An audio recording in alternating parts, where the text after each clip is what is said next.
लोगों ने चलाई है, प्रशासन के लोगों ने गोली नहीं चलाई है, जिससे मौत हुई है। पहले तो भाई ये घटना इतनी निंदनीय है और ये एक बार पुनः साबित करती है कि बिहार में सिर्फ लाठी और गोली की ही अब सरकार रह गई है। मुख्यमंत्री नीतीश कुमार जी के पास हर समस्या का एकमात्र समाधान लाठी और अब गोली चलाना रह गया। लाठी बिहार में कौन नहीं खाया बताए ना। यहाँ पर छात्र से लेकर शिक्षक से लेकर अभ्यर्थी से लेकर किसान सलाहकार से लेकर पासी समाज से आने वाले लोगों से लेकर राजनीतिक दल के लोगों को लेकर कौन है जो अभी तक लाठी नहीं खाया हो भाई। तो मुख्यमंत्री नीतीश कुमार जी के पास अगर सिर्फ एक लाठी गोली के अलावा अगर उनके पास किसी और समस्या का कोई समाधान नहीं है तो बता दें, एक नई परिभाषा अब रख दी जाए भैया। जंगल राज की जगह नीतीश राज को अगर परिभाषित करने के लिए सिर्फ लाठी और गोली की ही परिभाषा अगर इस्तेमाल करनी है तो कानून की सारी किताबें यहाँ पे जला देनी चाहिए। आईपीसी की सारी धाराएं समाप्त कर दें भैया। ज़रूरत क्या है किसी और धारा की। यहाँ पर अगर हर चीज़ के समाधान के लिए आपको अगर इसी का इस्तेमाल करना है भाई, वो अपनी मांगों को अपने अधिकारों को लेकर वहाँ पर गए थे।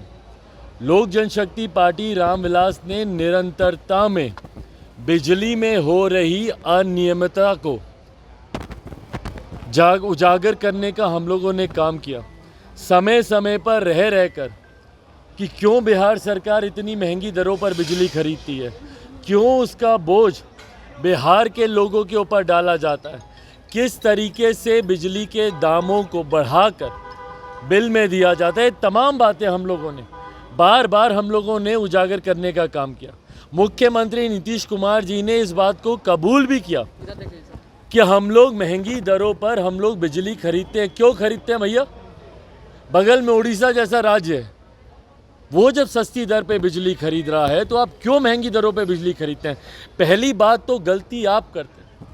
और अगर कोई अपने अधिकारों के लिए अगर वहाँ पर जाता है तो इस तरीके से आप उस पर गोली चलाएंगे भाई? लाठी तक चलाने के लिए कानून बना हुआ है कि जब तक परिस्थिति अराजकता के माहौल पे नहीं जाए तब तक आप लाठी नहीं चलाएंगे तो शरीर के कौन से हिस्से पे चलेगी वो लाठी? और यहाँ तो भाई लाठी आप छोड़ दीजिए, सीधा गोली पर आ गए। ऐसी कौन सी अराजकता की परिस्थिति वहाँ पर उत्पन्न हो रही थी? और अगर हो भी रही थी तो क्या प्रशासन का काम है कि वो लोगों को गोली मार देगा, उसकी हत्या कर देगा? भैया आप गिरफ्तार करते, लेकर जाते, कानून अपनी कार्रवाई करता, पर गोली चलाने का अधिकार कौन सी कानून की किताब भैया प्रशासन के लोगों को दे रहा है कि आप यहाँ पे आप ही असामाजिक तत्व बन जाइए, आप ही अपराधी बन जाइए? और उसके बाद शर्मनाक बयान एक के बाद एक इनके मंत्रियों का बयान आता है कि भैया अगर कोई ऐसा हुड़दंग करेगा, ऐसी असामाजिक, कौन सा उन लोगों ने हुड़दंग किया भाई वहाँ पर? और मैं पुनः दोहराता हूँ, आक्रोश है लोगों में, आक्रोश है भैया।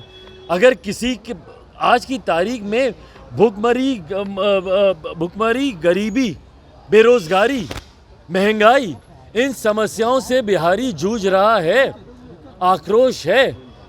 अगर आक्रोश वो अपना दिखाने वहाँ पर गए हैं, इसका मतलब आप गोली मारकर आप उनकी हत्या कर दीजिएगा, ये कहीं से जायज़ नहीं है। कल पार्टी का प्रतिनिधि मंडल भी एक वहाँ पे पहुँच रहा है, संजय पासवान जी के साथ पार्टी के तमाम नेता वहाँ पर जा रहे हैं। एक बार जानकारी इनके तहत भी सदन चल रहा है, सदन एक बार समाप्त होता है हम भी वहाँ पर जाएंगे और एक बार ये जानकारी आए कि भाई सही में क्या हुआ नहीं हुआ। पर मैं नहीं मानता कि कोई भी परिस्थिति प्रशासन को बाध्य करती है कि आम बिहारियों के ऊपर आप इस तरीके से गोली चलाएं। अपराधी आपसे पकड़े नहीं जाते, बिहार में आए दिन हत्याएं होती हैं। एक अपराधी बता दें जो इनके प्रशासन ने पकड़े हो? अपराधियों को पकड़ने में इनके हाथ कांपते हैं और आम बिहारियों के ऊपर गोली चलाने में इनके हाथ खुले रहते हैं। और मुख्यमंत्री नीतीश कुमार जी भैया, गृह मंत्रियों की हत्या उनके प्रशासन के लोग कर रहे हैं। कहाँ है मुख्यमंत्री भाई? तुरंत प्रधानमंत्री से जवाब वो मांगते हैं कि प्रधानमंत्री को मणिपुर पे बोलना चाहिए, क्या मुख्यमंत्री को कटिहार पे नहीं बोलना चाहिए? क्या उनको बेगूसराय की घटना के ऊपर नहीं बोलना चाहिए? मुजफ्फरपुर दरभंगा की घटना पे क्या मुख्यमंत्री नीतीश कुमार जी को सामने आकर नहीं बोलना चाहिए? भागे हुए जाते हैं वो, बेंगलुरु जाएंगे, अभी मुंबई में बैठक होगी, फिर वो जाएंगे इस उम्मीद के साथ कि हमको संयोजक वहाँ पे बना देगा कोई। पर अपने ही जिला में जाने के लिए उनके पास समय नहीं है। क्यों नहीं जाते भैया वो वहाँ पर? और जाकर देखिए एक आम बिहारी मरा है ना वहाँ पर, तो जाकर जानकारी हासिल करें। भाई मुख्यमंत्री के साथ साथ प्रदेश के गृह मंत्री भी हैं, वो प्रशासन तंत्र उन्हीं के अंतर्गत आता है।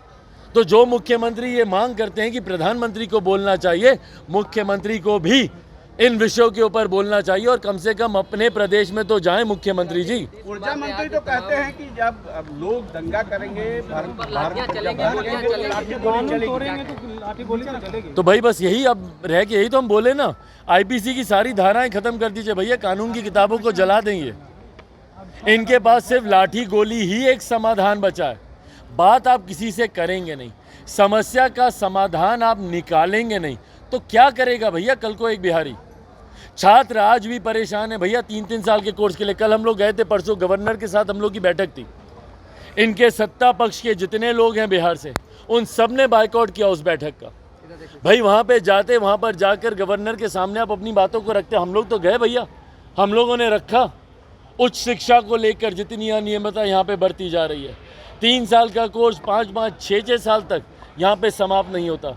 वैकेंसीज पड़ी हुई हैं वहाँ पे, उसको नहीं भरा जा रहा है, कोर्सेज कंप्लीट नहीं हो रहे हैं। इन तमाम बातों को अगर कल को लेकर अगर छात्रों में अगर आक्रोश और बढ़ता है तो क्या करेंगे? गोली चलाएंगे। अभी तक अभ्यर्थियों के ऊपर जिस तरीके से आप अत्याचार आप कर रहे हैं शिक्षक अभ्यर्थियों को लेकर, पहले सीटेट बीटेट, उसके बाद बीपीएससी का आपने बहाना बनाया, सारी चीज़ें होने के बाद डोमिसाइल नीति को आप उसमें से हटा देते, तो कल को जब वो और बड़ा आंदोलन करेंगे, क्योंकि बातचीत से आप समस्या का समाधान तो ये लोग निकालते नहीं हैं, तो क्या करेंगे? कल को सारे शिक्षक अभ्यर्थियों पे भी गोली चलाएंगे।